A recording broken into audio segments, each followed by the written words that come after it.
যদি তোমার স্বামীর ভাত খেতে ইচ্ছে না করে তাহলে তুমি নুডলস স্যুপ সেমাই পায়েস বা এভাবে ব্রেড টোস্ট করেও খেতে পারো।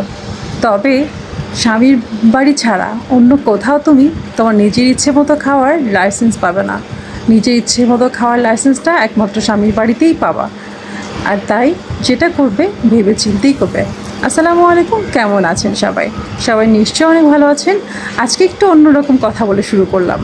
আসলে আমরা চারিদিকে অনেক রকমভাবে দেখি মানুষ ডিভোর্স ডিভোর্স ডিভোর্স, আর সেটা নিয়ে আসলে আমি একটু হতাশ। কারণ আমরা ফেসবুক স্ক্রল করলে যখনই দেখি এর সাথে তার ডিভোর্স হয়ে গেছে, ওর সাথে তারা মারামারি হয়েছে, এই সেখানে এই ওকে মারছে, সে তাকে মারছে।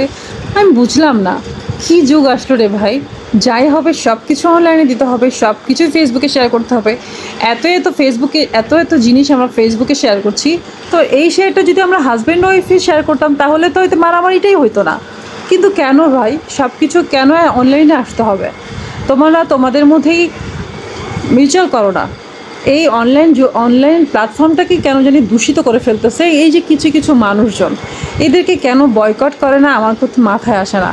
যেমন ধরেন এই যে বিথি, ওর হাজব্যান্ড, যাই হোক এর নাম কি জানি না, তারপরে হচ্ছে যাই হোক এদেরকে নিয়ে যে ধরনের ভিডিও, মানে এরা যেভাবে ভিডিওগুলো পাবলিশ করছে, এই জিনিসগুলো আসলে খুবই একটা ডিসগাস্টিং ব্যাপার। কারণ এরা পুরো অনলাইন প্ল্যাটফর্মগুলোকে পুরো দূষিত করে ফেলছে। আমার তো মনে হচ্ছে আগের যুগই ভালো ছিল। আমার বাবা মারা কি এই পর্যন্ত আসতে পারছে না? পারছে তো। তাদের সময় তো অনলাইন ছিল না, তারা তো ফেসবুক ইউজ করে নাই, তারা গেম খেলে নাই। কিন্তু তারা দেখেন 50, 60 বছর, 70 বছর তারা একসাথে সংসার করে যাচ্ছে। মানে এরকম অনেক মানুষ আছে, তাই না?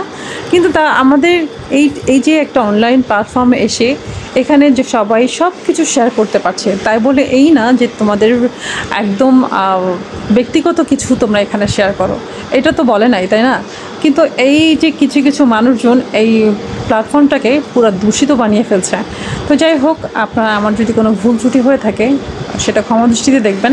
কারণ আমার কাছে মনে হয়েছে, আমার কাছে বাজে লাগতেছে এদের এই, মানে ফেসবুক স্ক্রল করলে এখন শুধু এদের এই জিনিসগুলোই আসে, আর ভালো লাগে না এগুলো দেখতে। যাই হোক, কেমন আছেন সবাই? সকাল সকাল মাথাটাই মানে গরম হয়ে গেছে এগুলো দেখে। আর আমি এই যে নাস্তা বানিয়ে নিয়ে আসলাম, মেয়েকে নিয়ে যাবো এখন স্কুলে। ওর হচ্ছে রেডি করে নিয়ে ঘুম থেকে উঠেই যেন ফেসবুক স্ক্রল করলেই এইসব জিনিস আসে, তখন আর ভালো লাগে না। আর যাই হোক, সরি টু সে, আমার মেয়েকে এখন স্কুলে নিয়ে যাব। আমি এখন নাস্তা রেডি করে ওকে জন্য রেডি করে নিয়ে আসলাম। আমরা এখন খেয়ে তারপর ওকে নিয়ে যাব।